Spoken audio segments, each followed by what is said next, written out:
Class में dN1/dt rate of stimulated absorption, this is equal to B12 U nu and N1 number of particles in ground state. तो ground state में particles को, atoms को excited state में ले जाने के लिए एनर्जी रेडिएशन की रिक्वायरमेंट होगी।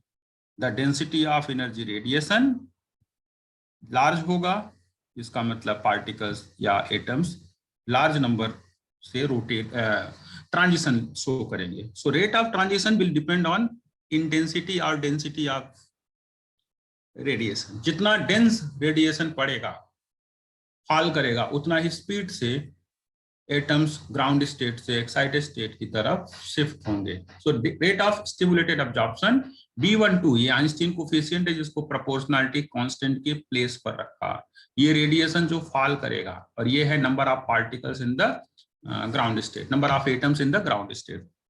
N1 नंबर, जितना ज्यादा एटम्स N1 का होगा उतना ही फास्ट मूवमेंट होगा। ओके, सो नेक्स्ट है rate of spontaneous emission। spontaneous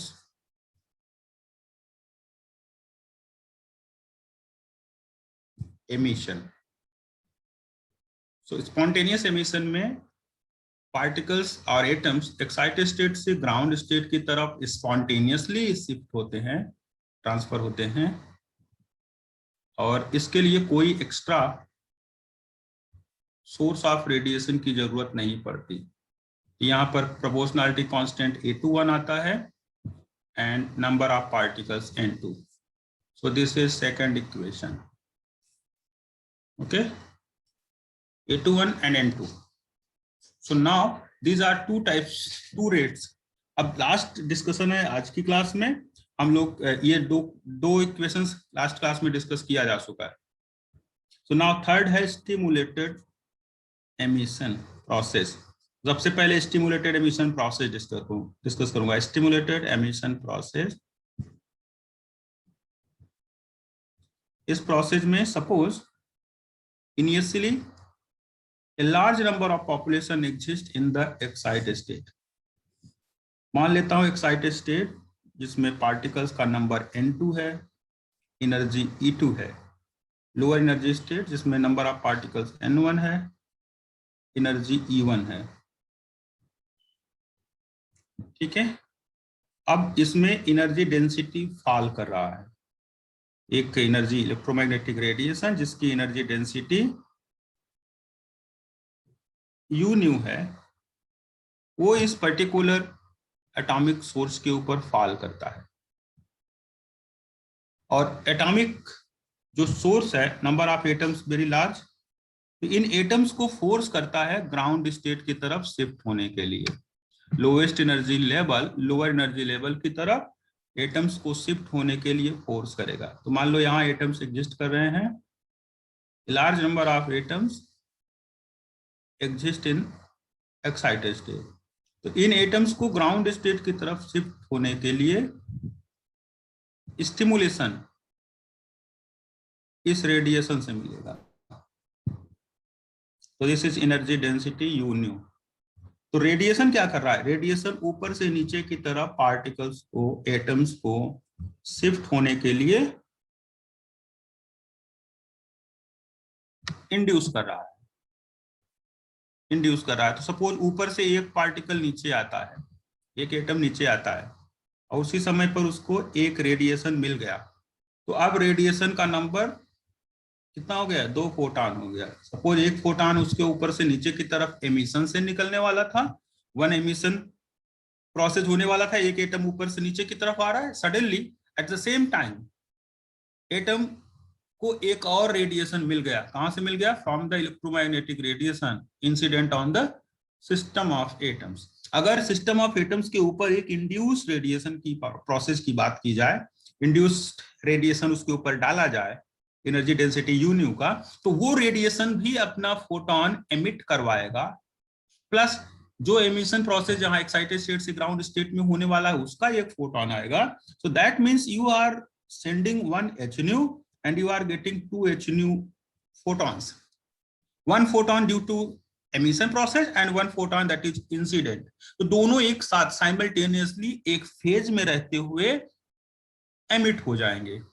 इस प्रोसेस को बोलते हैं stimulated emission, where one atom is jumping from excited state to ground state, it is emitting HNu radiation, and another radiation which is going to induce this process. इस process को induce कर रहा है. जैसे होता है ना कि ऊपर कोई पर्टिकुलर पर्सन बैठा हुआ है और उसको एक आदमी बोलता है आकर कि चलो मैं भी जंप करूंगा, तुम भी जंप करो, तो इंड्यूस्ड प्रोसेस हो गया है. तो ऊपर वाला पार्टिकल तो नीचे आ ही रहा है, एक ने और जाकर के उसको थोड़ा सा पिन अप कर दिया, या कह सकते हो उसमें फोर्स लगा दिया, पुश कर दिया, और खुद दोनों गिर गए. तो इस प्रोसेस में क्या हुआ, एक इंड्यूस्ड प्रोसेस होगा जिसमें एक पर्टिकुलर रेडिएशन फॉल कर रहा हो और उस रेडिएशन की डेंसिटी हो यू न्यू, एनर्जी डेंसिटी. तो ये रेडिएशन अपने साथ एक फोटोन और एक्स्ट्रा एमिट कराएगा, जो कि एक्साइटेड स्टेट से ग्राउंड स्टेट होना चाहिए. अब ये दो और जाएंगे, दो फोटोन यहां से निकले, अब ये दो एटम्स को फिर से वापस आने के लिए इंड्यूस करेंगे, स्टिमुलेट करेंगे. तो इस प्रोसेस में टोटल दो तो यहां से निकलता फोटोन और दो फोटोन ये हैं, दो दो चार हो जाएगा. ठीक है. अब ये चार अलग से चार एटम्स को इंड्यूस करेंगे तो कितना होगा, 8 हो जाएगा. तो इस तरह से ये मल्टीप्लिकेशन होता जाता है फोटॉन्स का, इसीलिए इसको बोलते हैं एम्प्लीफिकेशन. मैंने जस्ट बोला कि 1 से 2, 2 से 4, 4 से 8, 8 से 16. This means this whole photon that is you have incident, जो आपने इंसिडेंट कराया है एनर्जी डेंसिटी वो एक कराया था और उस समय पे आपको 2 मिला, 2 से 4, 4 से 8 मिला. That means your light energy is now amplified, your light energy is now getting amplified and you have this process in a laser. ये प्रोसेस लेजर में होता है. ये आइंस्टीन ने एक्सप्लेन किया था, आइंस्टीन ने 1916 में, आज से लगभग 105 ईयर्स एगो ये थ्योरी डिस्कस किया उन्होंने थ्योरेटिकली, और बाद में इसका प्रोसेस यूज करके रूबी लेजर फर्स्ट टाइम बनाया गया. तो जो ये इंड्यूस प्रोसेस है जिसमें एक एनर्जी डेंसिटी फॉल कर रही है और वो दूसरे एक्साइटेड स्टेट एटम को ग्राउंड स्टेट में आने के लिए स्टिमुलेट कर रही है, इंड्यूस कर रही है, और इससे दो फोटॉन हो रहे हैं. इस प्रोसेस को बोलते हैं stimulated emission. So rate of stimulated emission की अगर बात की जाए तो किसके प्रोपोर्शनल होगा, rate of stimulated emission this rate of stimulated emission dN2 upon dt. Particles excited state से ट्रांसफर हो रहे हैं, दैट मीन्स N2 का रेट घटेगा, N2 घटेगा नंबर. यहाँ स्टिमुलेटेड एमिशन शॉर्टकट में लिख दिया प्रोपोर्शनल टू N2. N2 में नंबर ऑफ पॉपुलेशन लार्ज होनी चाहिए, नंबर ऑफ एटम्स लार्ज होने चाहिए. पॉपुलेशन लार्ज होना चाहिए N2 में. इसके लिए हमें जरूरत पड़ती है पंपिंग करने की, पंप करने की. तो यहाँ ये N2 के प्रोपोर्शनल होगा और U न्यू के प्रोपोर्शनल होगा. ठीक है, U न्यू पहले लिखते हैं, N2 बाद में. So U nu energy density, जितना ज्यादा एनर्जी डेंसिटी आएगा उतना ही ज्यादा induced radiation, induced emission process possible हो पाएगा. So this is proportional. Proportionality sign remove करना है. तो dN2 upon dt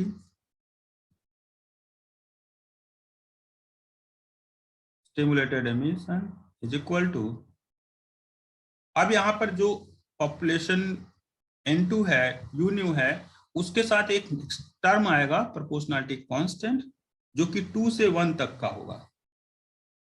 2 to 1 U new N2. This is equation number 3, where B21 excited state 2 से ग्राउंड स्टेट 1 की तरफ एटम्स ट्रांसफर हो रहे हैं. दैट मीन्स 21, यहां पर सफिक्स में 21 होगा. So now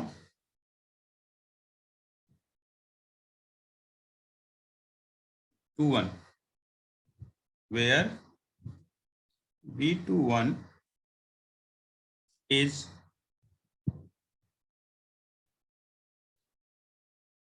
Einstein B coefficient.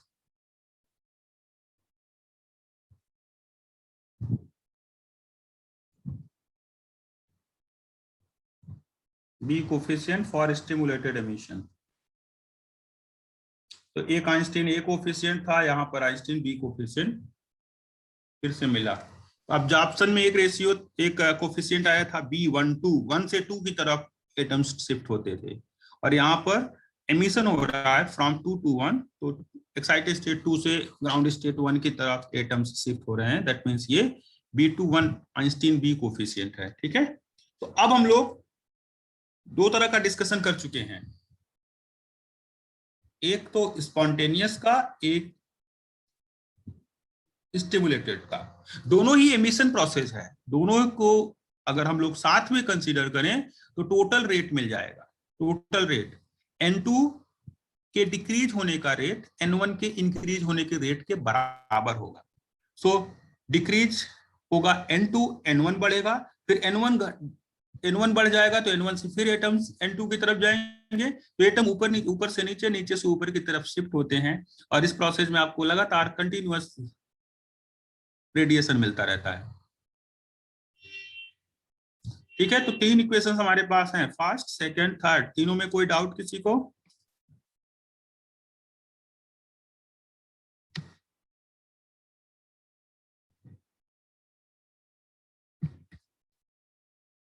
किसने लिखा था? अजय ने। 2 से 3 होंगे ना, एक वो भी इंसिडेंट वाला ही एक है। एक एटम ऊपर से नीचे की तरफ आ रहा है, उसका एक फोटोन, और एक इंसिडेंट वाला, टोटल 2 फोटॉन्स।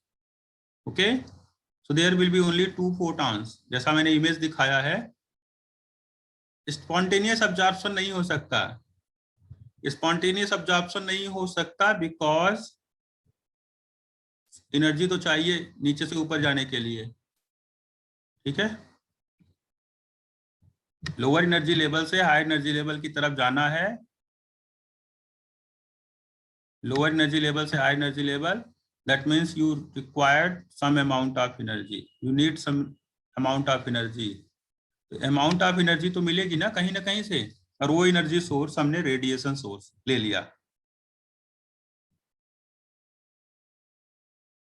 लेजर लाइट के लिए जो आपने खरीदा होगा 10, 20, 50 रुपए वाला चाइना वाला लेजर लाइट, उसमें आपने जरूर देखा होगा 2-4 बैटरी लगी रहती है।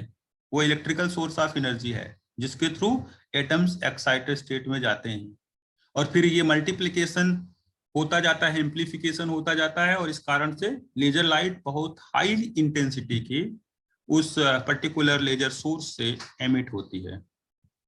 ठीक है, तो जो हम लोग बात कर रहे हैं वो है stimulated emission. Stimulated emission process होना जरूरी है, और इस प्रोसेस को हम लोग लेजर के लिए सबसे सुटेबल कंडीशन मानते हैं। तो अब हम लोग बात करेंगे थर्मल इक्विलिब्रियम में क्या होगा। जो एटम्स नाउ लोअर से हायर की तरफ जा रहे हैं और जो हायर से लोअर की तरफ आ रहे हैं, थर्मल इक्विलिब्रियम में ये रेट फिक्स हो जाएगा। Rate of upward transition will be equal to rate of downward transition. So in thermal equilibrium, at thermal equilibrium,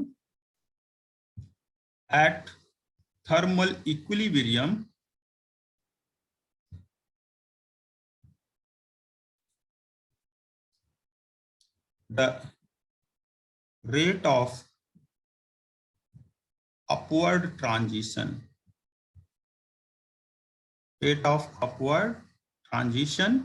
is equal to rate of downward transition। तो upward और downward दोनों transitions का rate एक हो जाएगा।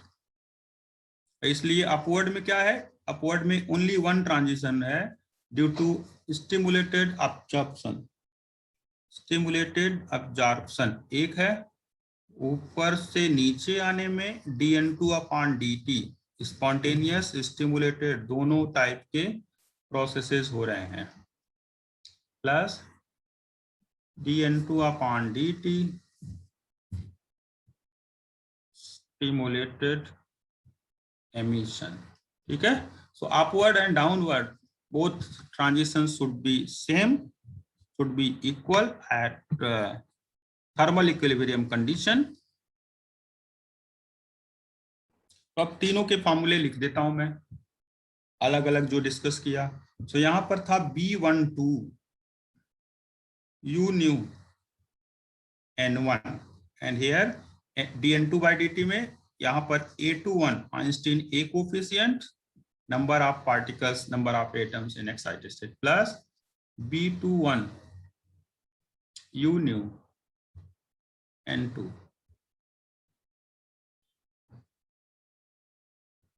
तो ये हमारे पास अब डाउनवर्ड अपवर्ड दोनों इक्वल करके वैल्यू आ गई. अब इसके थ्रू हम लोग यून्यू का फार्मूला फाइंड आउट करने का ट्राई करते हैं. तो यून्यू क्या हो जाएगा, यून्यू दोनों में है, फर्स्ट टर्म लेफ्ट साइड और सेकंड टर्म राइट साइड में. B12 N1 minus B21 N2 U new is equal to A21 N2.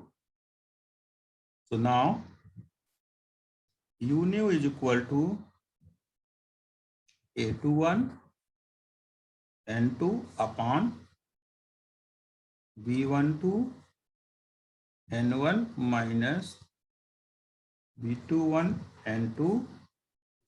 ये आ गई वैल्यू.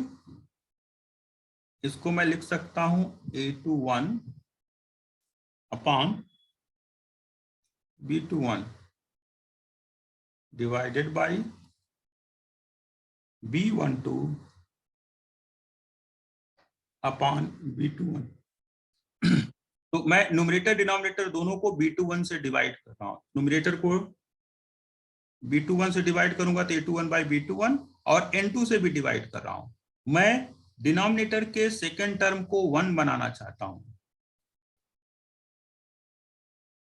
डिनोमिनेटर के सेकेंड टर्म को 1 बनाना चाहता हूं. इसके लिए मैंने B21 और N2 इन दोनों से डिवाइड कर दिया, न्यूमरेटर डिनोमिनेटर दोनों को, और इससे हमें जो मिल रहा है वो वैल्यू मैंने यहां मेंशन कर दी. So this is now equation number 4.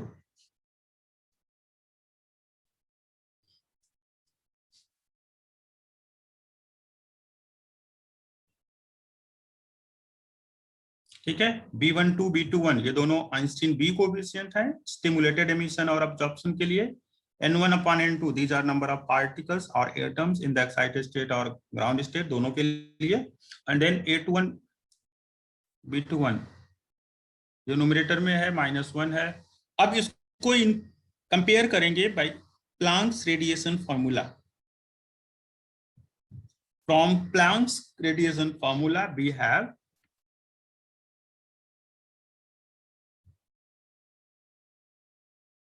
Planck's radiation formula.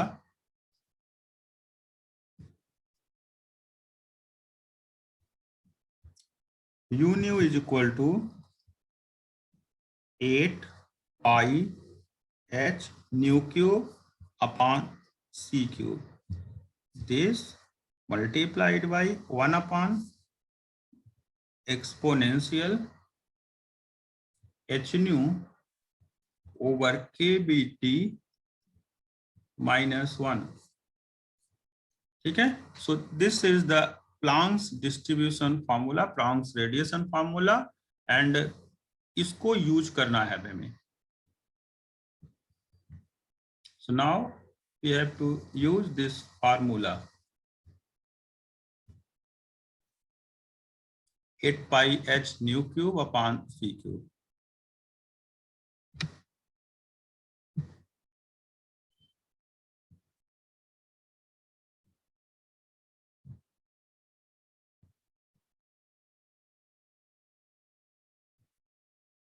ठीक है, ये इक्वेशन हो गया 5 नंबर. अब दोनों को कंपेयर करेंगे. ए बी का रिलेशन निकालेंगे, N1 N2 का रेशियो निकालेंगे,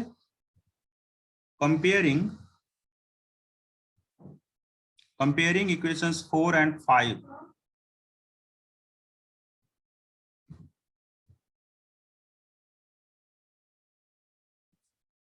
Comparing equations 4 and 5 we have, तो अब यहाँ पे 8 पाई एच न्यू क्यूब अपान सी क्यूब है, और यहाँ पर क्या था A21 अपान B21.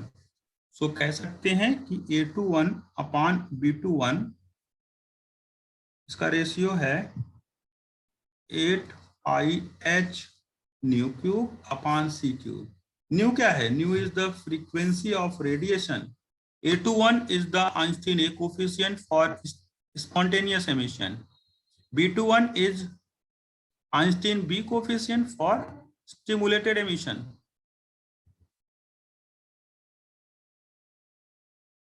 तो ये वैल्यू हम लोगों को कैलकुलेट होके मिल रहा है. ये एक रिलेशन हुआ. तो अब आपको डिस्कस करना आइंस्टीन्स रिलेशंस. एक आइंस्टीन रिलेशन है A21 और B21 के रेशियो का, जिसके अकॉर्डिंग अगर एक पता हो, स्पॉन्टेनियस पता हो, स्टिमुलेटेड एमिशन का आप वैल्यू बता सकते हो, उसके कोफिशिएंट की वैल्यू बता सकते हो. और क्या है? एक्सपोनेंशियल के साथ देख रहे हैं मल्टीप्लाइड 1 है, इसका मतलब है B12 सर न्यू क्यूब आएगा, न्यू क्यूब एस. सो ये दूसरा रिलेशन हो गया B12 is equal to B21. जो आइंस्टीन बी कोफिशिएंट्स हैं दे आर ऑल इक्वल, चाहे वो स्टिमुलेटेड एमिशन का हो या स्टिमुलेटेड अब्जॉर्प्शन का, both the B coefficients are equal. A coefficient equal नहीं है, बी कोफिशिएंट 1 2 और 2 1 दोनों इक्वल है. ठीक है. And next one is N1 upon N2. Value of N1 upon N2 is equal to exponential h nu upon kBt. That is N2 upon N1 की जो value है, चलिए इतना ही लिख देते हैं, सफिशियंट है. N1 upon N2 is equal to exponential h nu upon kBt.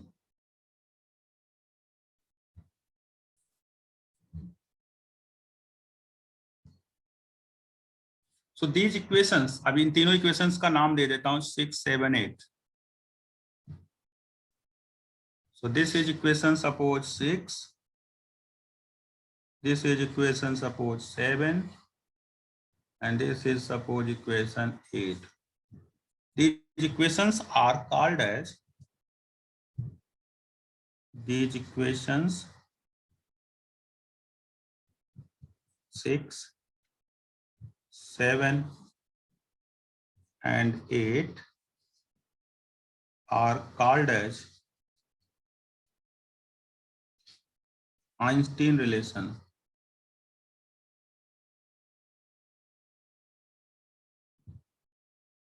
So these are known as Einstein relations. These are known as Einstein relations.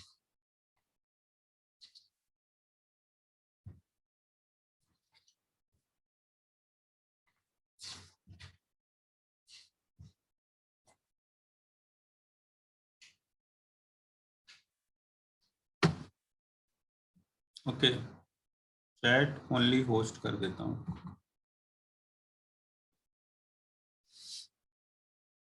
अब यहां तक तो डिस्कस किया, आइंस्टीन रिलेशन डिराइव हो गए, एंड फर्दर इसके through कुछ conclusions निकालें इन रिलेशंस का यूज करके, उसको डिस्कस करें. तो उस डिस्कशन में हमारे पास है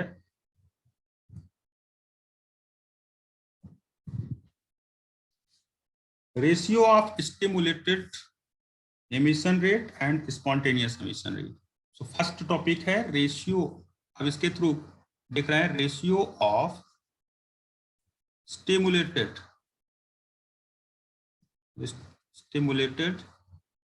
emission rate, stimulated emission rate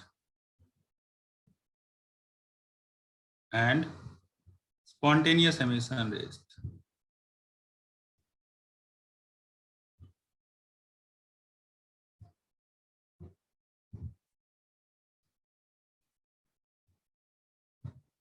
Rate of stimulated emission and spontaneous emission, दोनों एमिशन रेट्स का रेशियो देखते हैं। इस रेशियो के थ्रू कई बार आपसे पूछा जाएगा कि कैलकुलेशन तब करो जब एमिशन रेट स्टिमुलेटेड के लिए ज्यादा हो, और तब करो जब स्पॉन्टेनियस ज्यादा हो। तो एक दूसरे के साथ कंपेयर करना है इन एमिशन रेट्स को।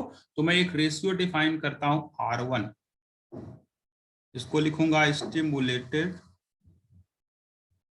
एमिशन रेट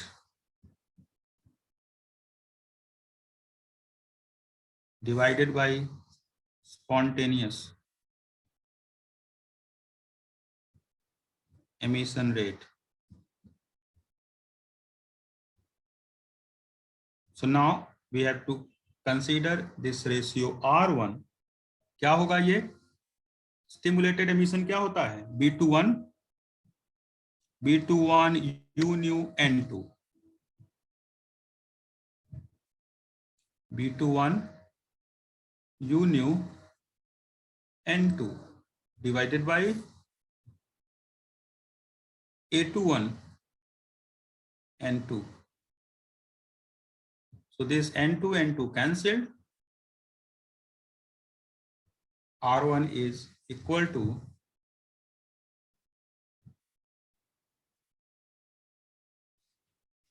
अब B2 और A21 का रेशियो कितना होता है? B21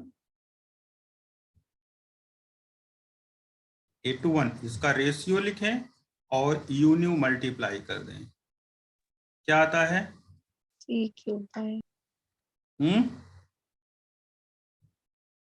क्या आएगा? C³ upon 8 pi H nu cube, H nu cube multiplied by 8 pi H nu cube upon C³ divided by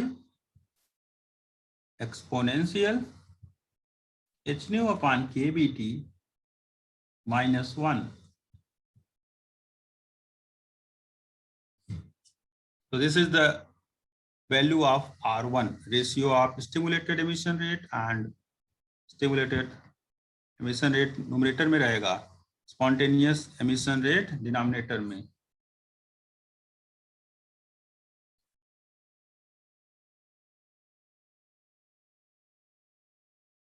ठीक है? So this and this they are cancelled and we have R1 is equal to 1 over exponential H nu upon KBT minus 1. So ये है R1 ratio, जो दो quantity दो rates के ratio की बात कर रहे थे वो R1 ही आएगा।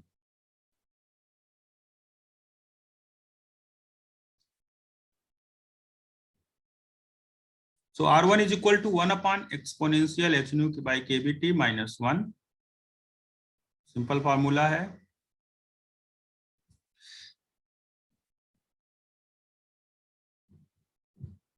इसको यूज करने का हम लोग देखेंगे कैसे यूज करना है, क्या क्वेश्चन में पूछा जाएगा। 2-4 क्वेश्चन इस पर बेस्ड जरूर हम लोगों को प्रैक्टिस करना पड़ेगा। ये तो R1 हुआ, इसको इक्वेशन मान लेता हूं मैं 8 तक गया है, 9th मान लेता हूं, ठीक रहेगा ज्यादा अच्छा। 9th। तो अब ये R1 ग्रेटर देन 1 होगा, लेस देन 1 होगा या इक्वल टू 1 होगा, उसके थ्रू 3 कंक्लूजन ड्रॉ करोगे आप। If R1 is equal to 1 then rate of stimulated emission and rate of spontaneous emission both are equal. दोनों रेट्स इक्वल होंगे अगर R1 की वैल्यू 1 हो जाए। तो R1 की वैल्यू 1 होगी तो rate of stimulated emission rate of spontaneous emission दोनों मैच कर जाएंगे। और उसके लिए टेम्परेचर आपको पता करना हो तो आप बता सकते हो किस टेम्परेचर पर, क्या किस फ्रीक्वेंसी पर दोनों रेट्स इक्वल होंगे। फिर एक होगा अगर स्टिमुलेटेड एमिशन ग्रेटर है स्पॉन्टेनियस से तो R1 की वैल्यू ग्रेटर देन 1 होगी, और अगर स्टिमुलेटेड एमिशन रेट स्मॉलर है स्पॉन्टेनियस से तो R1 की वैल्यू लेस देन 1 होगी। तो आप यहाँ पर स्टिमुलेटेड एमिशन और स्पॉन्टेनियस एमिशन को कंपेयर कर सकते हैं, कौन सा रेट ग्रेटर है, कौन सा हायर है, या फिर कब इक्वल है। तो नाउ केस 1,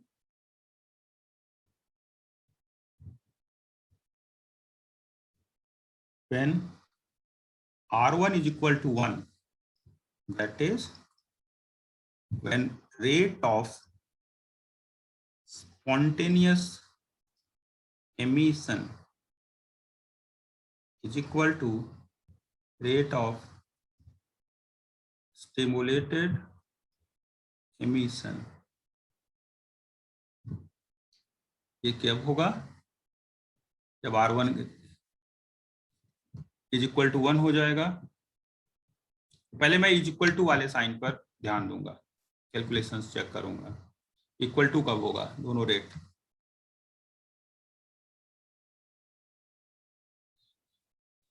ये होगा 1 upon exponential h nu upon KVT minus 1, and this is equal to 1.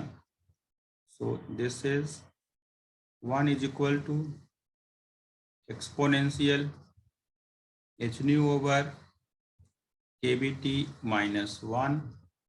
So 1 1 2 is equal to exponential h nu upon KVT, दोनों तरफ नेचुरल लॉग ले लिया जाए तो ln2 is equal to h nu upon KVT आता है,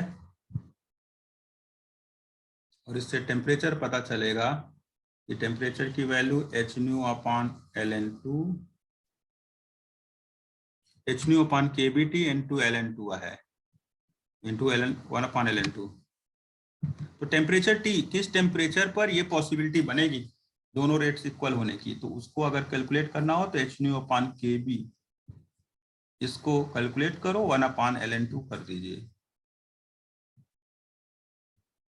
या ln2 की वैल्यू अगर आपको पता है तो आप जानते हैं h nu upon KB multiplied by 1 upon 0.6931।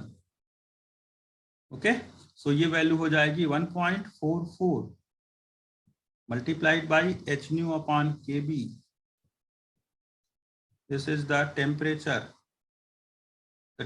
at which both emission rates are equal is temperature T given by 1.44 into h nu upon kb। 1.44 ही आता है ना, देख लीजिए, रेशियो ऑफ ln2 0.6931 का इनवर्स। Yes, sir. 1.4426. 1.4426 इतना ही आता है। ठीक है, तो ये टेम्परेचर आपको पता चल जाएगा। आप फ्रीक्वेंसी निकालना चाहते हो, फ्रीक्वेंसी पता चल जाएगी कि जिस फ्रीक्वेंसी पर या किस पर्टिकुलर टेम्परेचर और फ्रीक्वेंसी h और kb तो कांस्टेंट है, तो न्यू और kb में से कोई एक वैल्यू दिया हो, दूसरा बताना हो, कब, जब रेट दोनों इक्वल हो, तो आप इस फॉर्मूले का यूज करके बता सकते हैं। This is equation number 10। इसको इक्वेशन 10 मान लिया। अब मैं ग्रेटर और स्मॉलर वाला भी देखूंगा कि कब एक रेट दूसरे रेट से ग्रेटर होगा या स्मॉलर होगा। तो केस 2 साउंड म्यूट कर लें please. When R1 is greater than 1, that is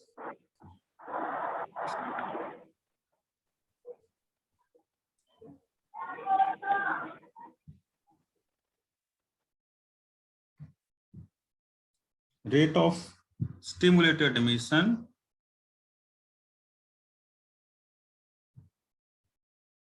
is greater than rate of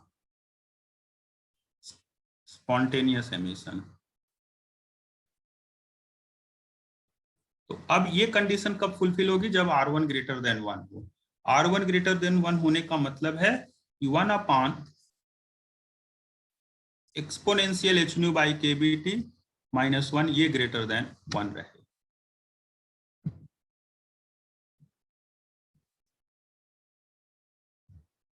exponential h nu upon k B T minus 1 greater than 1, that means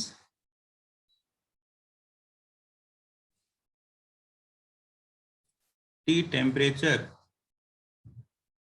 is greater than 1.44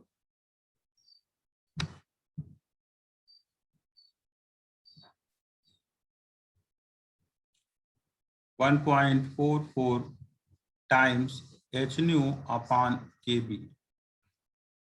So temperature T should be greater than, check कर लीजिए इसको, क्या यही आता है? Greater sign आएगा, smaller?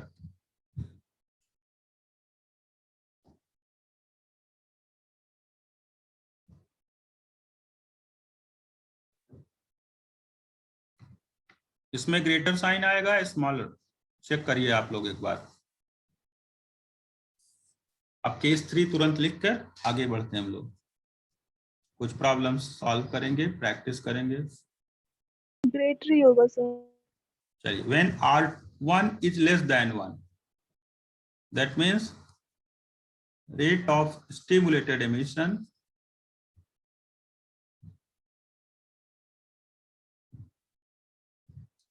rate of stimulated emission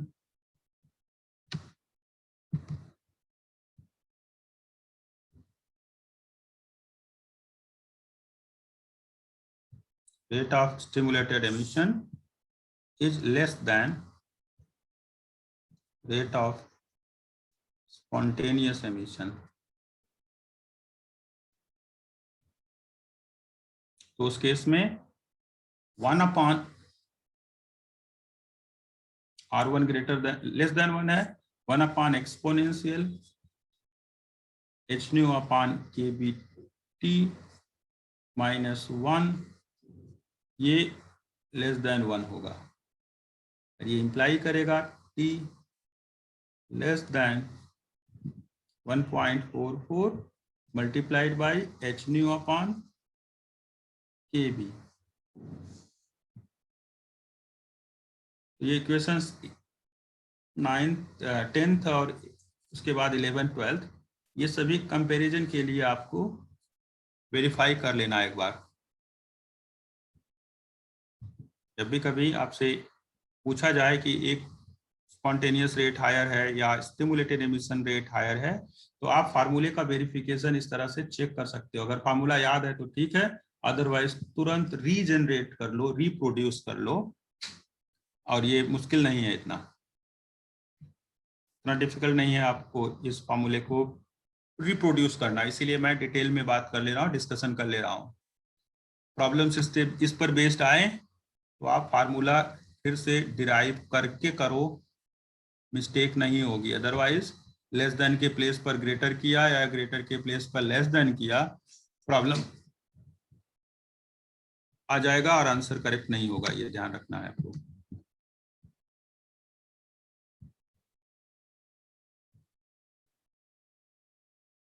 ठीक है, तो ये 11th और 12th दो इक्वेशंस हो गए।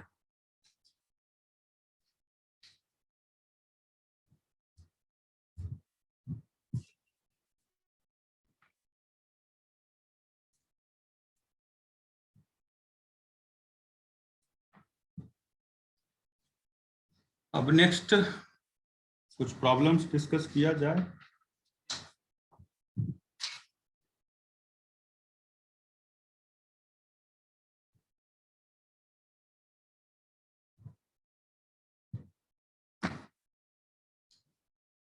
ठीक है,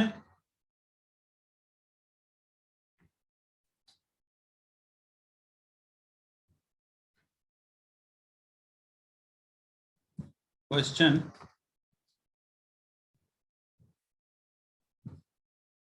number 23, the temperature at which stimulated emission rate and spontaneous emission rates are equal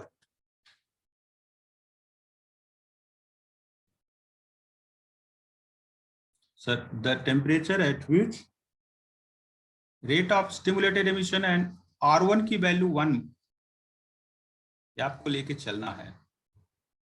Means rate of stimulated emission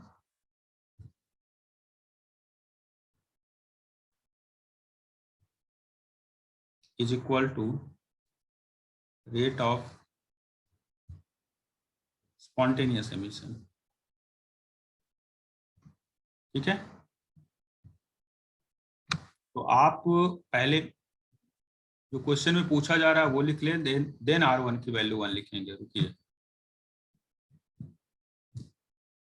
Since rate of stimulated emission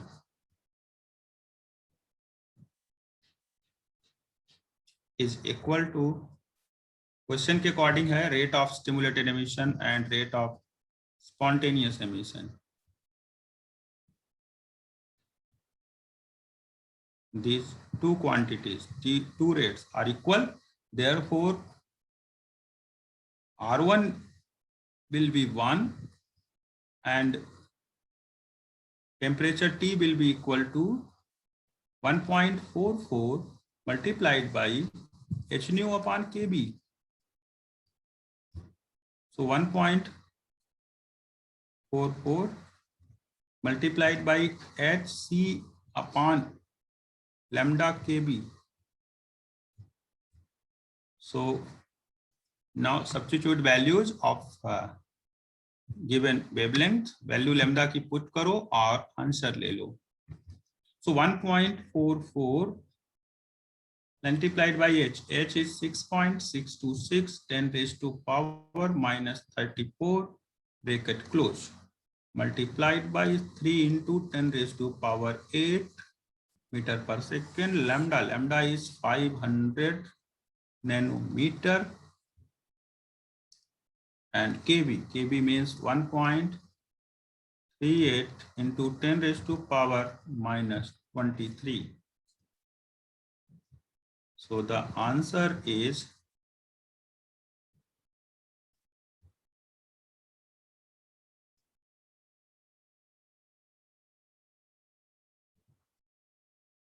temperature क्या आएगा? 41.48 into 10 raised to power 3. 10 raised to power 3 आ रहा है ना? Yes sir.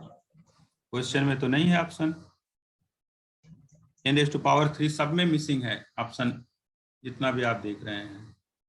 सो आ रहा है ये 41.48 0.48 या 54 48 आ रहे हैं मेरे को. 48 into 10 raised to power 3 kelvin. ठीक है. 41.48 48 41.5 लिख सकते हो आप. So the option A is correct. यहां पर लिखना पड़ेगा multiplied by 10 raised to power 3 kelvin, या कह सकते हो 41.6 kilo kelvin. 1000 times higher temperature है. आंसर में 41.6 जस्ट लिख दिया. ये ऑप्शन ए करेक्ट हो गया. हो गया करेक्ट सबका?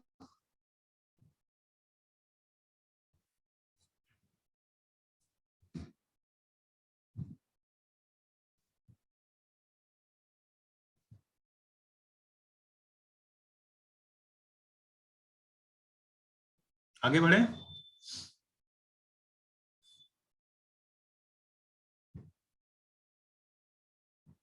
नेक्स्ट है नेट दिसंबर 2015. क्वेश्चन है 30 number. For a two-level system, the population of atoms in upper and lower levels.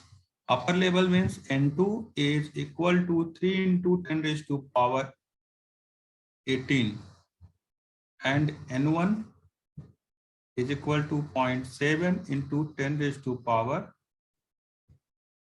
18. तो पॉपुलेशन हो गया दोनों स्टेट्स का, एक्साइटेड एंड ग्राउंड स्टेट दोनों, अपर एंड लोअर दोनों स्टेट्स का.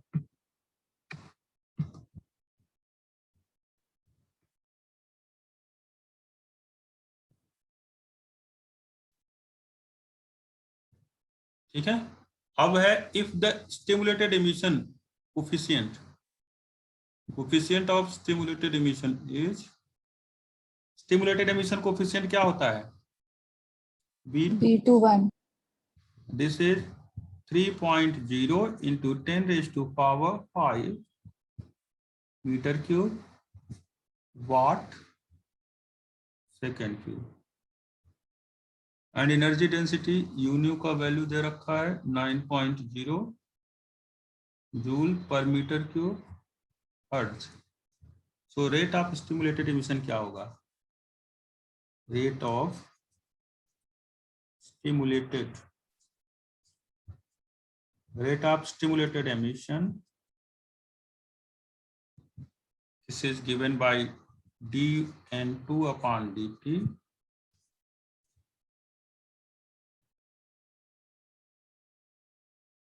this will be equal to B21 U nu N2. So B21 is 3.0 into 10 raised to power 5। Value of u nu क्या आ रहा है? यून्यू का वैल्यू है 9 मल्टीप्लाइड बाई N2, N2 है 3 into 10 raised to power 18।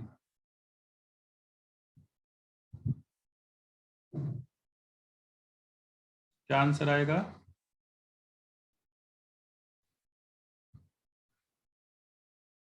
8.1 into 10 raised to power 24।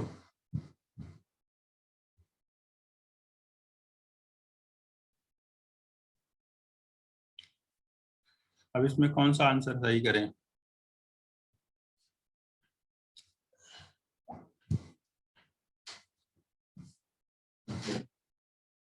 तो इसमें option D wrong है। यहाँ होना चाहिए था 8.1 into 10 raised to power। इस क्वेश्चन में इन्होंने गलत आंसर दिया था, सबको मार्क्स दिया था, सबको मार्क्स उस साल दे दिया गया था क्योंकि कोई ऑप्शन करेक्ट नहीं था। हालांकि इन्होंने पहली बार अपनी स्लाइड जो आंसर की जारी की थी उसमें डी ऑप्शन दे दिया था, बाद में लोगों ने डी के लिए क्लेम किया, तो क्लेम करने के बाद में उन्होंने सबको इक्वल मार्क्स दे दिया था इस क्वेश्चन का जिसने अटेम्प्ट किया था। यहाँ इस क्वेश्चन में आंसर गलत है, ऑप्शन डी होगा, बट ऑप्शन में 8.1 होना चाहिए 1.8 के प्लेस पे, 16 के प्लेस पे 24 होना चाहिए। ये क्वेश्चन हुआ 30 नंबर।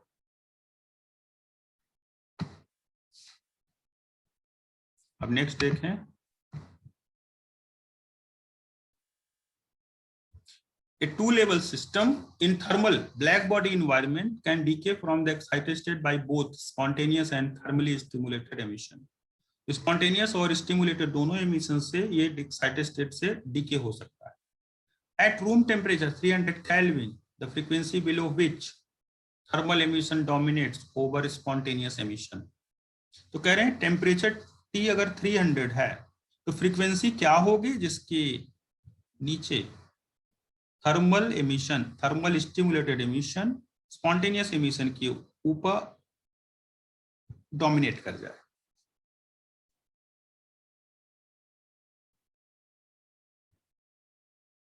सो फॉर स्टिमुलेटेड,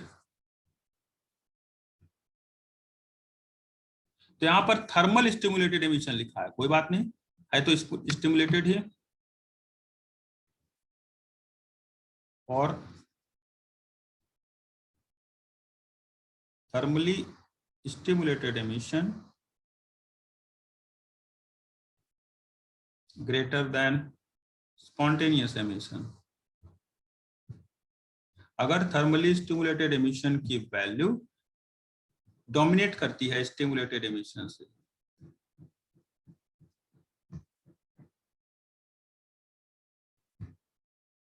तो क्या होगा? R1 का वैल्यू लेस देन या greater than? Greater than. And R1 greater than होगा 1 से, तो temperature T Greater less than. Than, less than होगा या ग्रेटर देन? Greater होगा. ग्रेटर होगा 1.44 multiplied by h nu upon k v से, है ना?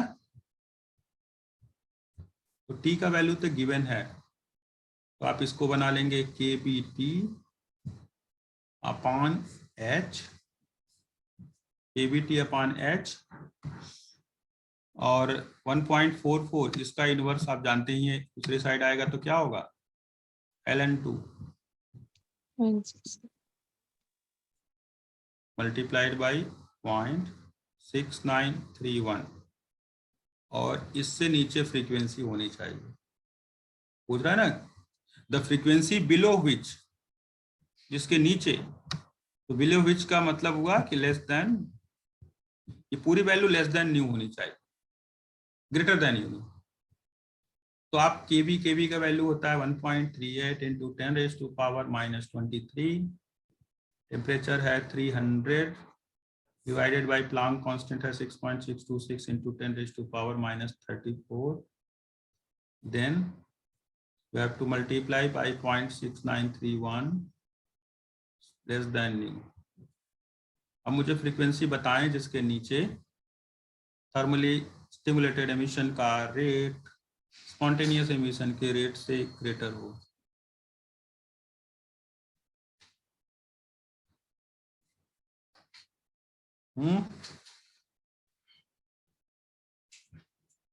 So nu is less than, nu इसकी वैल्यू आ रही है 4.33 इंटू 10⁻12 4.33 इंटू 10⁻12 0.4 लिखो, 0.432 इंटू 10⁻⁻।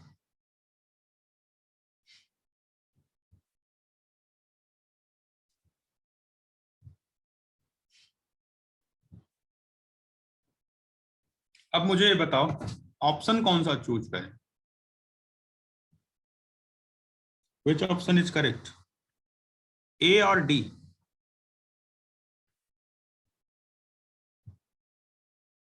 मैं ऑप्शन ए चूज करूंगा या डी?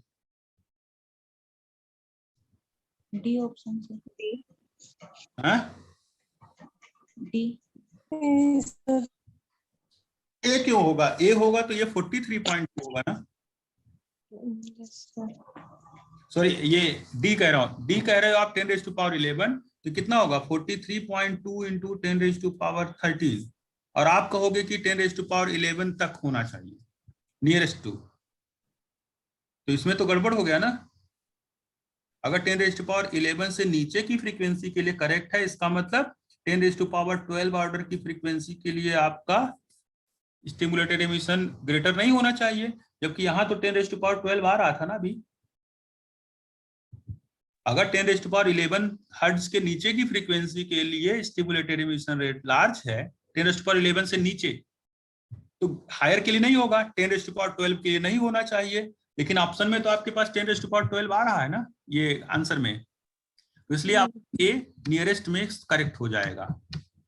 इन्होंने स्टार्टिंग की वैल्यूज नहीं दे रखी 0.5, 0.3, 0.4 क्या है, बट नियरेस्ट कह दिया ऑर्डर चेक करने को, तो ऑप्शन ए करेक्ट हो जाएगा। तो सर इससे नीचे लेनी चाहिए ना वैल्यू फ्रीक्वेंसी? इसे हाँ, उससे नीचे के लिए करेक्ट होगा ना, नीचे मतलब 0.43 से नीचे। तो वो नहीं है, डी भी तो नीचे ही है सर। अरे नीचे है, लेकिन बहुत ज्यादा नीचे है ना। Okay sir. बहुत ज्यादा नीचे है, कौन सा लेंगे, जो ज्यादा नीचे हो या थोड़ा कम नीचे हो? थोड़ा सा। हाँ, तो थोड़े में चल जाएगा ए ऑप्शन। डी लेकिन इतना ज्यादा डिफरेंस है कि 10⁻12 का ऑर्डर पूरा ही गायब कर दिया गया, 10⁻12 वाले ऑर्डर को पूरा ही गायब कर दिया, तो नियरेस्ट वर्ड पूछ रहा है, क्लोजेस्ट। तो जो आंसर नियरेस्ट हो, करेक्ट हो, लग रहा हो, उसी को चूज करना चाहिए हमें। तो ये तो हो गया क्वेश्चन नंबर 32। नेक्स्ट क्वेश्चन देखिए, क्वेश्चन नंबर 35।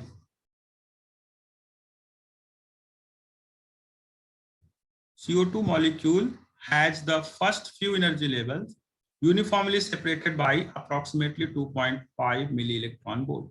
तो CO2 जो है उसके कुछ एनर्जी लेवल्स इक्वली स्पेस्ड हैं, यूनिफॉर्मली सेपरेटेड हैं। और सेपरेशन क्या है उनके बीच में, ये मान लो फर्स्ट है, सेकेंड है एनर्जी लेवल, थर्ड है, फोर्थ है, फिफ्थ है, सिक्स्थ है। एनर्जी लेवल डिफरेंस क्या हुआ, 2.5 MeV। तो जो एनर्जी लेवल्स है उनके बीच का स्पेसिंग कितना है, 0.5 MeV, 2.5 MeV, ठीक है। तो 2.5 मिली इलेक्ट्रॉन वोल्ट का स्पेसिंग सभी के सभी कॉन्जिक्यूटिव एनर्जी लेवल्स में मेंटेन है।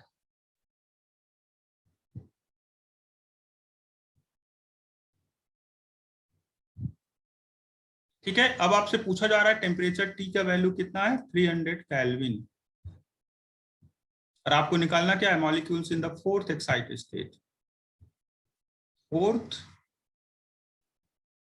Excited state to the number in second excited state, क्या होगा, exponential minus summation energy corresponding to 4 minus energy corresponding to 2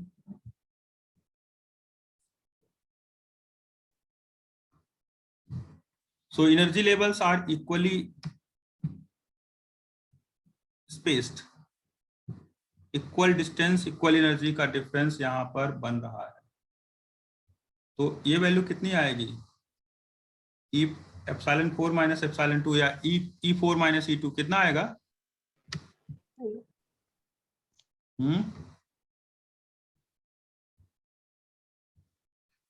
E4 और E2 का डिफरेंस कितना होगा, twice of 2.5 yes. तो ये होगा exponential minus 5 milli electron volt divided by KVT. KV का वैल्यू होता है 8.625 into 10⁻⁻⁻5 electron volt per kelvin और 300 मल्टीप्लाइड। ये केवी का वैल्यू मैंने इलेक्ट्रॉन वोल्ट के टर्म में लिखा है, जिससे ऊपर का इलेक्ट्रॉन वोल्ट नीचे के इलेक्ट्रॉन वोल्ट से कैंसिल आउट हो जाए और हमें आंसर तुरंत मिल जाए। अदरवाइज ऊपर का मिली इलेक्ट्रॉन वोल्ट में ओपन कर दूंगा। और चलो मिली इलेक्ट्रॉन वोल्ट है तो आप जानते हैं 10⁻³ और होगा, उसके साथ मल्टीप्लाई होगा। आंसर बताओ आप लोग।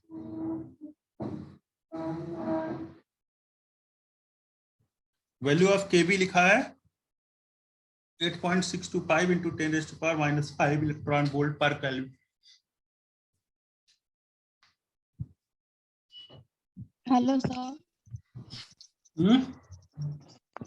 हेलो, हाँ बताएं, क्या बोल रहे हैं, पूछिए। सर यहाँ पर जैसे सेकेंड एक्साइटेड स्टेट और फोर्थ एक्साइटेड स्टेट बोला है, तो सर हम n = 3 और 5 नहीं लेंगे? अब ले लीजिए आप। सर इस क्वेश्चन में तो खैर फर्क नहीं पड़ेगा, बट वैसे हम मैंने देखिए मैंने 0 बना दिया। Okay sir, okay. मैंने 0 बना दिया, आपके कंफ्यूजन पूछने से पहले ही मैंने 0 डाउन स्टेट बना दिया। Okay sir, okay. एक्चुअली ये क्वेश्चन मॉलिक्यूलर के बेसिस पर है और आप वाइब्रेशनल एनर्जी लेवल्स की बात कर रहे हैं, उसी में इक्वल एनर्जी के साथ सेपरेशन रखते हुए एनर्जी लेवल्स लाई करते हैं। तो आंसर बताओ कितना आएगा, 0.824। So option C is correct.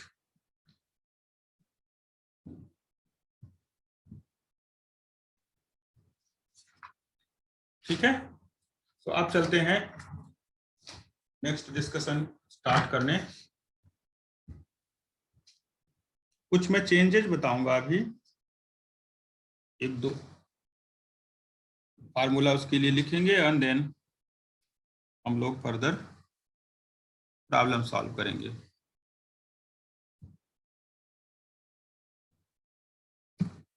ये क्वेश्चन हो गया है सबका? Yes, sir.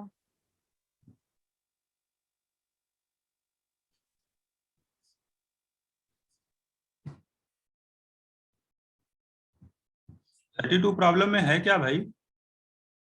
आंसर नहीं समझ में आया? आंसर आप देखिए, आप आंसर समझने के लिए तो बहुत इजी है, आप उसके नीचे की वैल्यूज लीजिए और चेक करिए कौन सा करेक्ट ऑप्शन होगा। ए होगा करेक्ट या डी होगा? ए होगा या डी होगा, ये तो आपको चेक करना पड़ सकता है ना।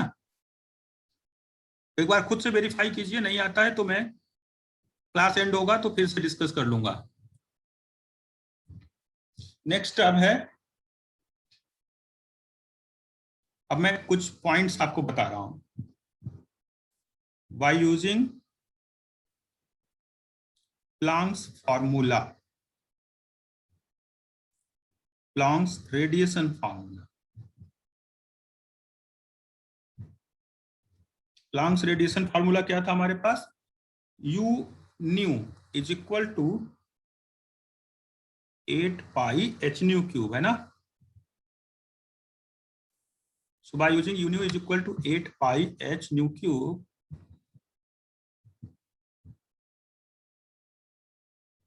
upon c cube multiplied by 1 over exponential h nu upon kbt minus 1।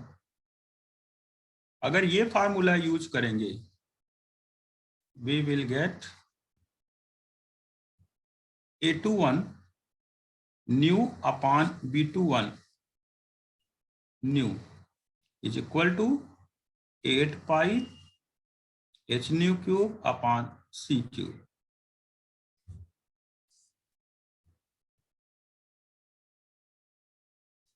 ठीक है, अगर ये फार्मूला यूज करेंगे न्यू वाला, न्यू मीन्स फ्रीक्वेंसी। नेक्स्ट है बाय यूजिंग प्लांक्स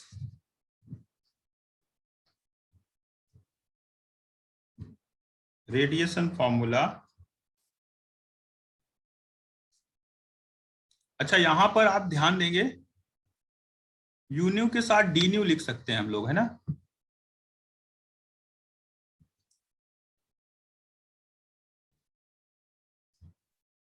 यहां भी डी न्यू आ जाएगा। Planck's radiation formula u omega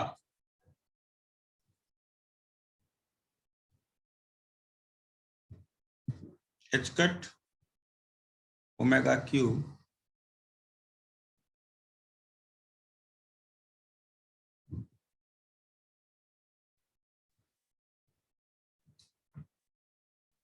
ये एन जीरो क्या लिखा है मैंने अभी?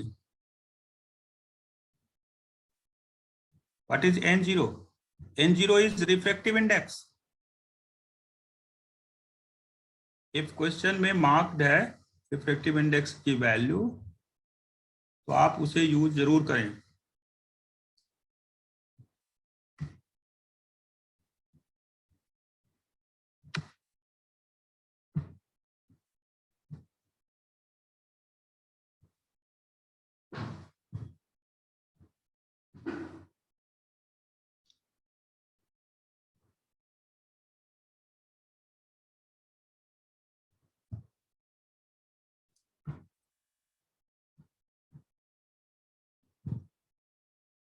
तो पहले मैंने न्यू के साथ, फ्रीक्वेंसी न्यू के साथ लिखा, अब मैं ओमेगा के साथ लिख रहा हूं। तो पाई स्क्वायर सी क्यूब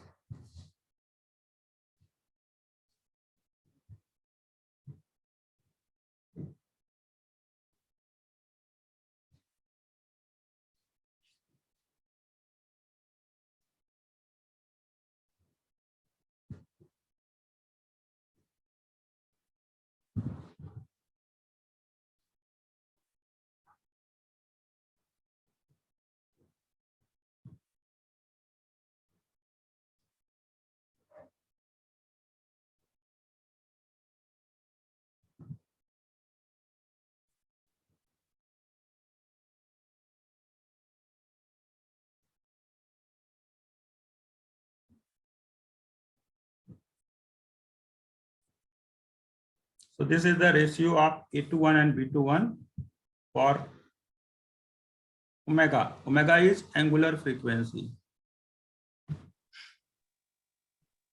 तो फ्रीक्वेंसी और एंगुलर फ्रीक्वेंसी दोनों के लिए ये रेशियो क्या फार्मूला ले आएगा, कैसे फार्मूला यूज करेंगे वो तो यहाँ लिख दिया मैंने। अब आप बताओ एक प्रॉब्लम, क्या दोनों से सेम वैल्यू मिलेगी या डिफरेंट डिफरेंट? सर उसमें आपने जो लिखा है ना A21/B21, तो 8πh नी क्यूब, उसके बाद आपने क्या लिखा है N0 cube?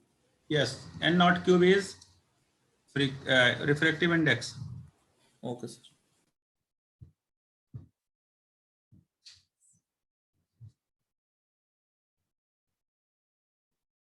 where N0 is refractive index.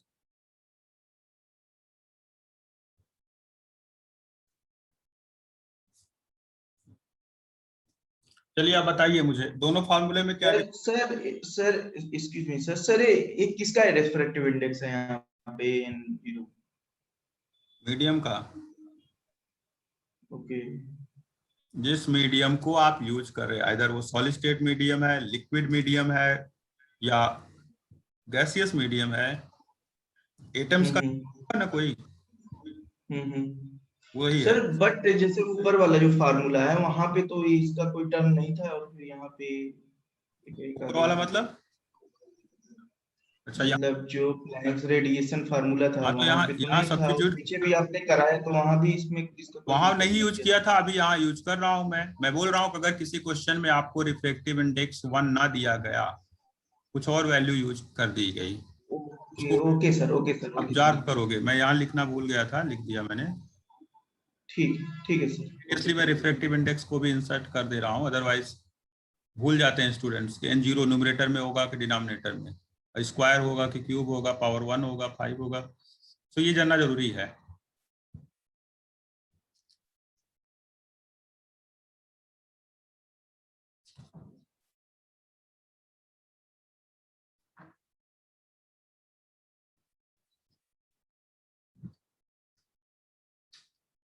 तो इस तरह से ए बी के रेशियोज दो अलग अलग केसेस, ओमेगा और न्यू, दोनों के लिए मैंने मेंशन किया है। आपको बताना है कि क्या दोनों से सेम रिजल्ट आएगा या अलग अलग।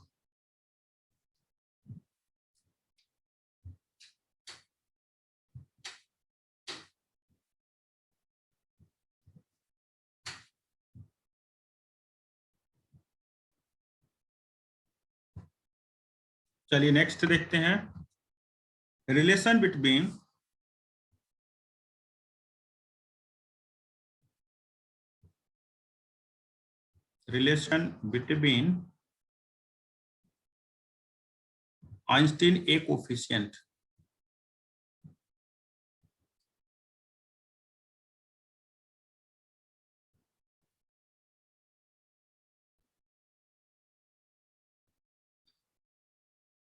Einstein A coefficient of spontaneous emission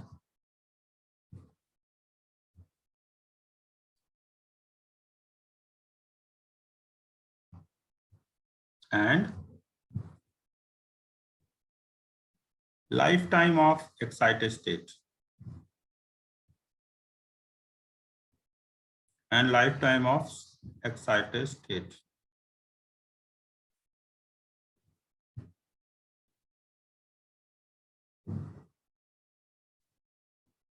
excited state life time और आइंस्टीन ए कोफिशिएंट में relation.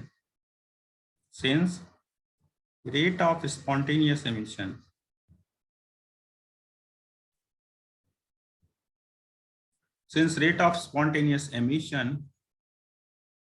is dN2/dt, this is equal to minus A21 N2, where N2 is number of atoms in excited state.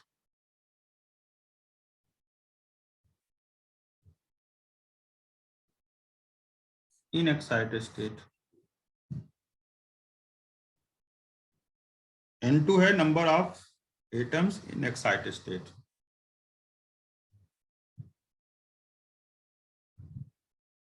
Okay,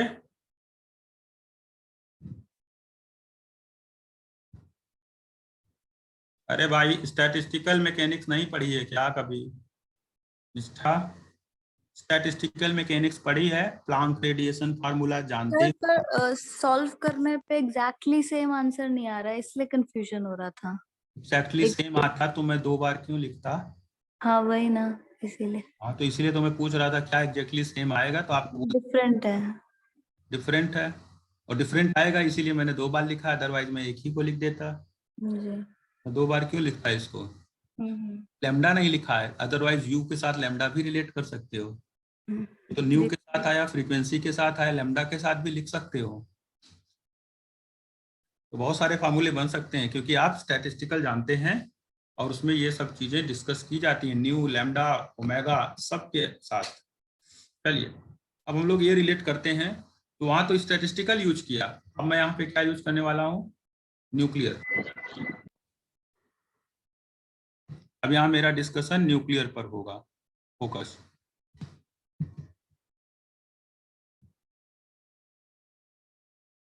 तो ऐसा formula कहीं पढ़ा है आपने? dN2/dt is equal to minus A21 N2 according to, कहीं पढ़ा है न्यूक्लियर में? According to law of radioactivity वाले में। हाँ, तो according to law of spontaneous decay, radio active decay, तो जहां रेडियो एक्टिव डीके होता है, स्पॉन्टेनियस डीके होता है, वहां इसका फार्मूला हमने ऑलरेडी पढ़ा हुआ है,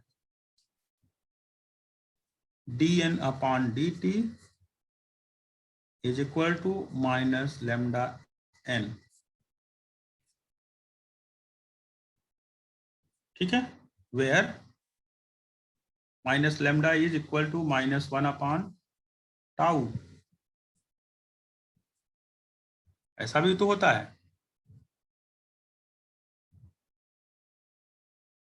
तो dN/dt की वैल्यू होती है माइनस लैम्डा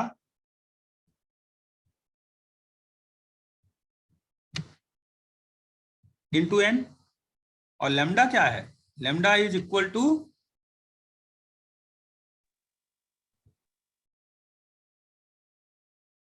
1/टाउ। लैम्डा 1/टाउ के बराबर है। क्यों ऐसा हुआ? मीन लाइफ, लैम्डा की वैल्यू और टाउ की वैल्यू एक दूसरे का इनवर्स होती है, आपने पढ़ा होगा ये रेडियो एक्टिविटी के चैप्टर में।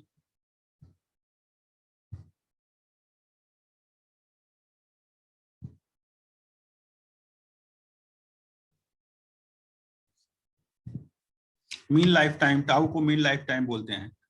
तो हमारा जो A21 है, A21 की वैल्यू भी 1/टाउ के बराबर होगी। Using same concept as we applied in equation 2, we can use A21 is equal to 1/tau. So from equation 1 and equation 2, comparing equation 1 and equation 2, हम लोग क्या पाएंगे? A21 की वैल्यू को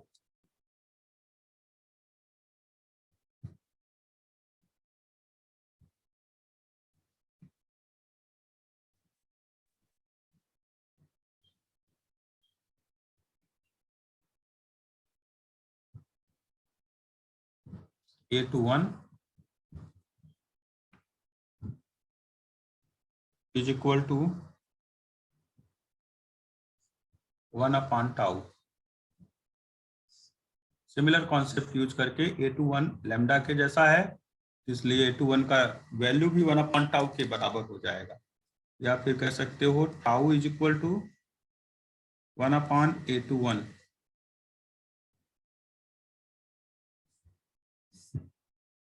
value of tau is equal to 1/A21।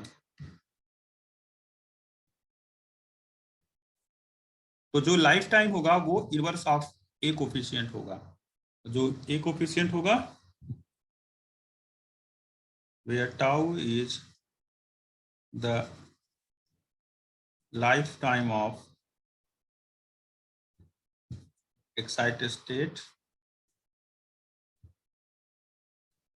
and A21 is Einstein's A coefficient.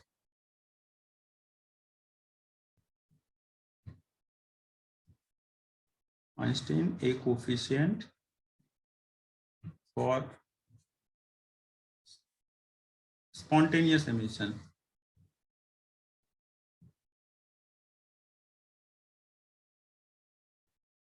For spontaneous emission, ठीक है। तो इस तरह से हम लोगों ने ये क्वेश्चन, ये फॉर्मूला भी डिराइव कर लिया। इक्वेशन 3 बोल सकते हो इसको, इक्वेशन 4,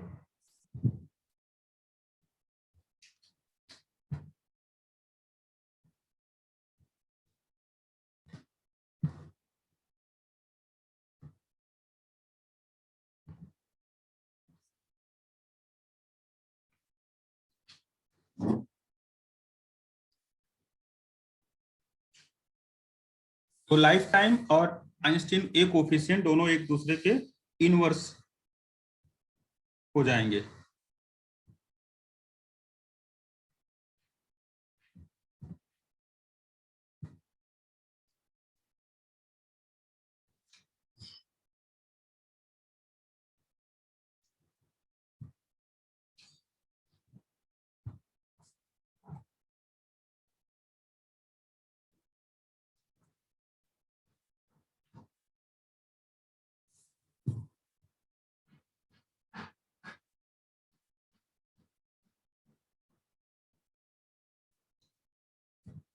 चलिए नेक्स्ट है रेशियो ऑफ, अब नेक्स्ट एक और रेशियो डिफाइन करने चल रहा हूं मैं, रेशियो ऑफ स्टिमुलेटेड,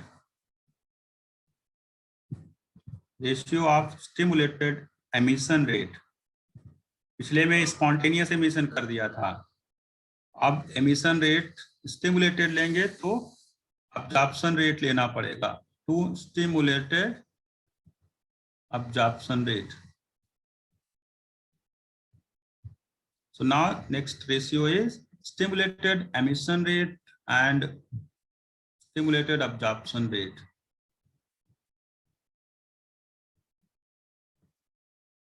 है ना, ये हो गया।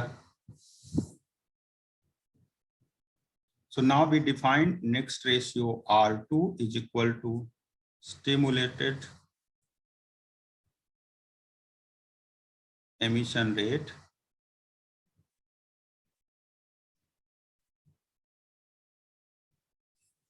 divided by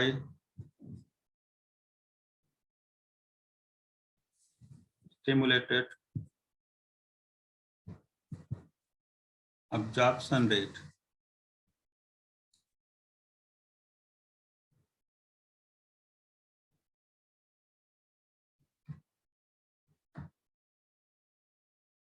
ठीक है, और इसको जब देखेंगे तो ये आएगा B21, एमिशन में B21 आता है, U आता है, N2 आता है, और स्टिमुलेटेड में क्या होगा अब्जॉर्प्शन के समय B12, U N1,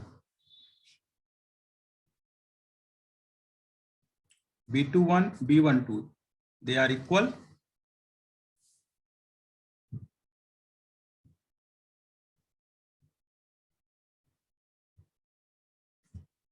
these two are equal,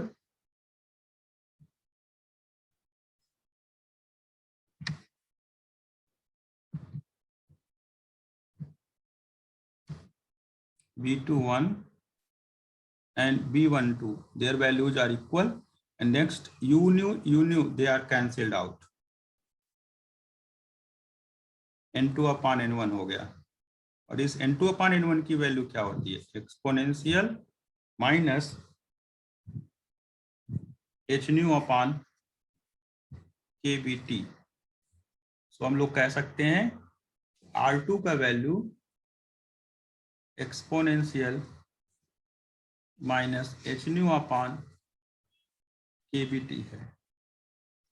ठीक है, तो now theoretical discussions are over for today's class.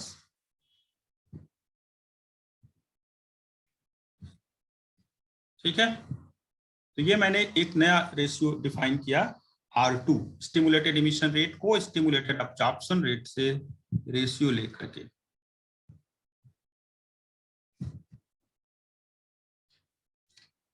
आप किसी को जो डाउट हो पूछ सकते हो, मैं क्लास ओवर कर दे रहा हूं इसी पर। आगे mathematical problems, numerical problems discuss की जाएंगी नेक्स्ट क्लास में, उस पर हम लोग आगे डिस्कस करेंगे। ठीक है, कुछ होमवर्क प्रॉब्लम्स मैं इसके साथ मेंशन कर दूंगा, स्लाइड के साथ लगा दूंगा 2-4 प्रॉब्लम्स, आप उसको एक बार प्रैक्टिस करके रखना, अगली क्लास में उस पर हम लोग बात कर लेंगे। सर एक चीज पूछनी थी सर, जो क्वेश्चन हम लोगों ने अभी 32 किया है 10 टू द पावर 13 हर्ट्ज का, सर और तो क्लियर है, बट सर अगर ऑप्शन में हमारे पास 10 टू द पावर 12 हर्ट्ज होता, तब सर ज्यादा बेटर कौन सा होता? ज्यादा बेटर वही होता है जो हमारे आंसर के नियर होता है। आप आंसर से क्लोजर वैल्यू निकालिए, आंसर के नियरेस्ट कौन सा ऑप्शन करेक्ट हो सकता है। 12 होता तो 12 वाले को करेक्ट करते, 13 है तो 13 वाले को करेक्ट करेंगे, जिससे आंसर हमारा क्लोज डिस्टेंस पर हो, क्लोजली। इसीलिए तो नियरेस्ट वर्ड लिखा जाता है ना क्वेश्चंस में, अप्रोक्सीमेटली। एक चीज और थी सर, हम लोग सर एक चीज और पूछनी थी सर, हम लोगों को कई बार क्वेश्चंस में सर न्यूमेरिकल वैल्यू के साथ ऑर्डर में पूछा जाता है 10 टू द पावर समथिंग में, तो सर वो ऑर्डर जब हम लोग सर जो नहीं सर इसमें किया है सर, जैसे हम लोग 5 into 10 to the power something आया, या 6 इंटू 10 टू द पावर, या 9 इंटू, तो सर वो हम पावर कैसे सर मानते हैं कि ये हम इधर लेंगे या उधर लेंगे? सर इसमें थोड़ा कंफ्यूजन होता है। जब 0.5 से एबव हो कोई क्वांटिटी, 0.5 से एबव कोई क्वांटिटी है, तो उसको 1 मान सकते हो, राउंड ऑफ रूल कहता है ना। Yes sir. सर अगर वो 5 के पास हो तो सर ओनली 5 या 6 या 4? अरे 6 होगा, 6 इंटू 10 रेज़ टू पावर 10 को आप एज्यूम कर सकते हो 10 रेज़ टू पावर 11।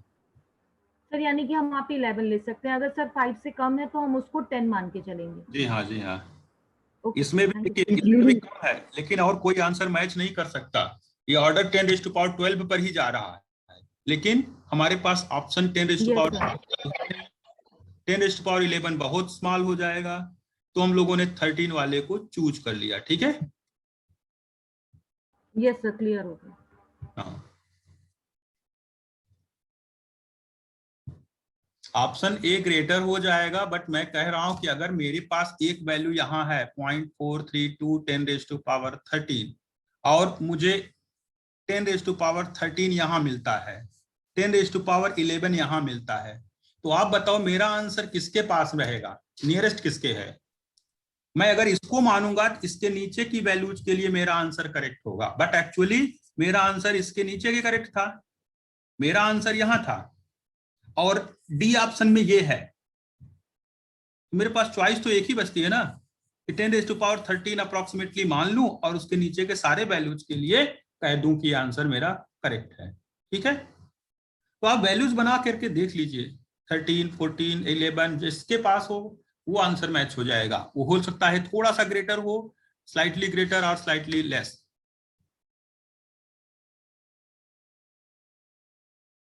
और किसी को कोई doubt? Sir first 3 slide show करना। चलिए, पहला स्लाइड तो कुछ नहीं, सेकंड स्लाइड से है। सेकंड स्लाइड, थर्ड, और 2 क्लास 2.5 क्लास और लगेगा, बस हो जाएगा खत्म। सर अपने 2 दिन पहले एक प्रॉब्लम करवाया था जिसमें अपने बोला थे CH4 and SF6 are spherical top molecules, so those are Raman inactive। Sir ये Raman inactive कैसे हो रहा है और एक बार बता देंगे? रामन इनएक्टिव इसलिए हो रहा है क्योंकि कोई भी इलेक्ट्रिक फील्ड अगर उसके ऊपर इंसिडेंट कराई जाएगी तो जितने बॉन्ड्स हैं वो इक्वल स्ट्रेंथ के साथ, इक्वल लेंथ के साथ इंक्रीज करेंगे। मींस कोई भी इंड्यूस्ड डायपोल मोमेंट CH4 में क्रिएट नहीं किया जा सकता। इंड्यूस्ड डायपोल मोमेंट ऑलवेज 0 ही रहेगा। इलेक्ट्रिक फील्ड के साथ वो अपना जो इस स्फेरिकल नेचर है वो चेंज नहीं करेगा, मतलब सभी CH बॉन्ड इक्वल लेंथ के होंगे। That means total dipole moment always zero रहेगा whether you apply electric field और नॉट। सर आपको पता कैसे चल रहा है, मतलब इलेक्ट्रिक फील्ड से मतलब बॉन्ड स्टेज हर प्लेस में सेम ही रहेगा? ये मुझे इसलिए पता चल रहा है क्योंकि बुक्स में ऐसा लिखा हुआ है। अच्छा, ओके सर। एक्चुअली देखिए सर, वहां पर बात क्या होती है ना, बात क्या होती है कि हमको उस सब चीजों के लिए बुक्स पढ़नी पड़ती है, और बुक्स में ये रीजन लिखा जाता है कि जो स्फेरिकल सिमेट्री है CH4 की, that do not change with the applied electric field from the incident radiation. Incident radiation के थ्रू जो अप्लाइड इलेक्ट्रिक फील्ड है उसके थ्रू स्फेरिकल जो उसका सिमेट्री है वो चेंज नहीं होती, और इसलिए हम लोग बोल सकते हैं कि induced dipole moment will be zero. अच्छा सर, तब सर इंड्यूस्ड डाइपोल मोमेंट अगर सर जीरो रहेगा तब तो सर IR इनएक्टिव भी होगा ना? IR इनएक्टिव तो है ही पहले से ही, वो रमन इनएक्टिव भी हो गया। ओके सर, ठीक है, थैंक यू।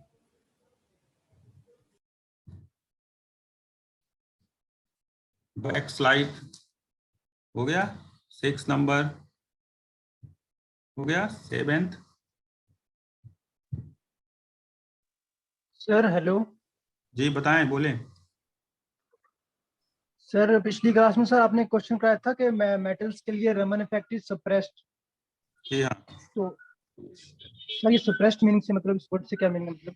सप्रेस्ड मतलब मिनिमम हो जाएगा एकदम से, कोई ज्यादा रिजल्ट जैसे और सब में रिजल्ट कुछ आता है तो यहाँ पर रिजल्ट की वैल्यू सप्रेस हो जाएगी, मतलब बहुत मिनिमम ऑब्जर्वेशन होगा उसका, या होगा तो निग्लिजिबल हो सकता है, उसी को हम लोग बोल सकते हैं कि सप्रेस हो गया है वैल्यू। रमन इफेक्ट का जो रमन डिस्प्लेसमेंट्स हैं उनकी बात कर रहे हैं हम लोग। रमन जो हम लोग रमन में देखते नहीं थे शिफ्टिंग, तो जो शिफ्टिंग है वो वैल्यू एकदम से मिनिमम इग्नोर करने के बराबर हो गई वैल्यू। तो 7 नंबर तक यहाँ कराया था, फिर 8, 9, 10, 9 ये सब तो खाली था, फिर क्वेश्चंस आ गए थे मेरे पास। 19th पर क्वेश्चन था, 20 पर। सप्रेस होने का मतलब है डोमिनेटिंग नहीं रह गया, मिनिमम वैल्यू है, इग्नोर कर सकते हैं आप, सॉलिड अगर मेटल्स लिया जाए तो। ठीक है, okay, thank you sir. 21 question, 21 page, 22 page, 23 page, 24, 25। ठीक है, हो गया।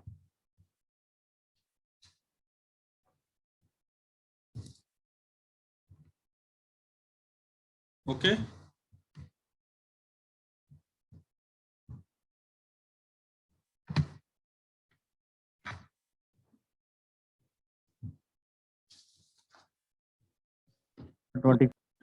हाँ ठीक है, फर्दर डिस्कशन नेक्स्ट क्लास में जो होगा। सर इसके आगे और स्लाइड्स है ना? कौन सी स्लाइड है? तो मैं तो दिखा दिया भाई, सारी स्लाइड भी देखोगे क्लास के टाइम पर। बैक स्लाइड भी होगा, ये एक ही काम पर रहा करो ना, या तो बैक स्लाइड करवा लो क्लास के ड्यूरेशन में, आफ्टर क्लास स्लाइड शो कर लो, या फिर वीडियो भी अपलोड करवा लो, PDF भी अपलोड करा लो। आखिर चाहते क्या हो, मैं नहीं समझ पाता हूँ। क्या बोलो सर क्लास के बाद जो सारी स्लाइड शो कर दीजिए। स्लाइड तो स्लो कर दूं, लेकिन बीच में जो स्लाइड शो करने के लिए मैसेजेस कट के आता रहता है ना, उस पर फिर प्रॉब्लम होती है कि उसमें मन करता है कि अब क्या बैक स्लाइड करो। सर उस पर ध्यान मत दिया कीजिए, इग्नोर किया करो सर। क्या इग्नोर करो? चैट बॉक्स तो कम से कम आवाज म्यूट कर दो, तो चैट बॉक्स तो रहता ही है ना, ओपन खुला रहता है उसमें। मैं सर और 2 क्लास सर उन मैसेजेस पे ध्यान नहीं दिया कीजिए सर, और 2 दिन है सर, झेल लो। अच्छा 2 क्लास और रह गई है सर। 2 क्लास और रह गई, 2 घंटे की लगवा देंगे। 2 दिन झेल लो, उसके बाद आप आ जा दो। कोई नहीं, इसीलिए तो मैं छोड़ देता हूँ, जाने दो। जिसको क्लास में बीच में डाउट हो रहा है, बाद में भूल जाएंगे वो लोग कि मेरा डाउट क्या था, लेकिन वो नोट नहीं करते। हालांकि कहीं पर भी आपने देखा होगा, कोई प्रेजेंट कर रहा होगा, प्रेजेंटेशन दे रहा होगा, तो उसके डाउट्स बीच बीच में लोग कोई डिस्टर्ब नहीं करता, बाद में क्वेश्चन पूछते हैं लोग। लेकिन यहाँ तो बीच बीच में चल रहा है, कोई बात नहीं, क्लास अपनी है, कोर्स अपना है। चलिए ठीक है, क्लास ओवर कर दिया हूं मैं, तो अब एग्जिट होते हैं। अगली क्लास में मैं डिस्कशन आगे फर्दर करूंगा। क्वेश्चंस अगली क्लास में ज्यादा डिस्कस होंगे। Okay, thank you sir. Thank you sir. Thank you ji, thank you. Thank you sir. चलिए ठीक है, नेक्स्ट क्लास में मिलेंगे। वेलकम सबका।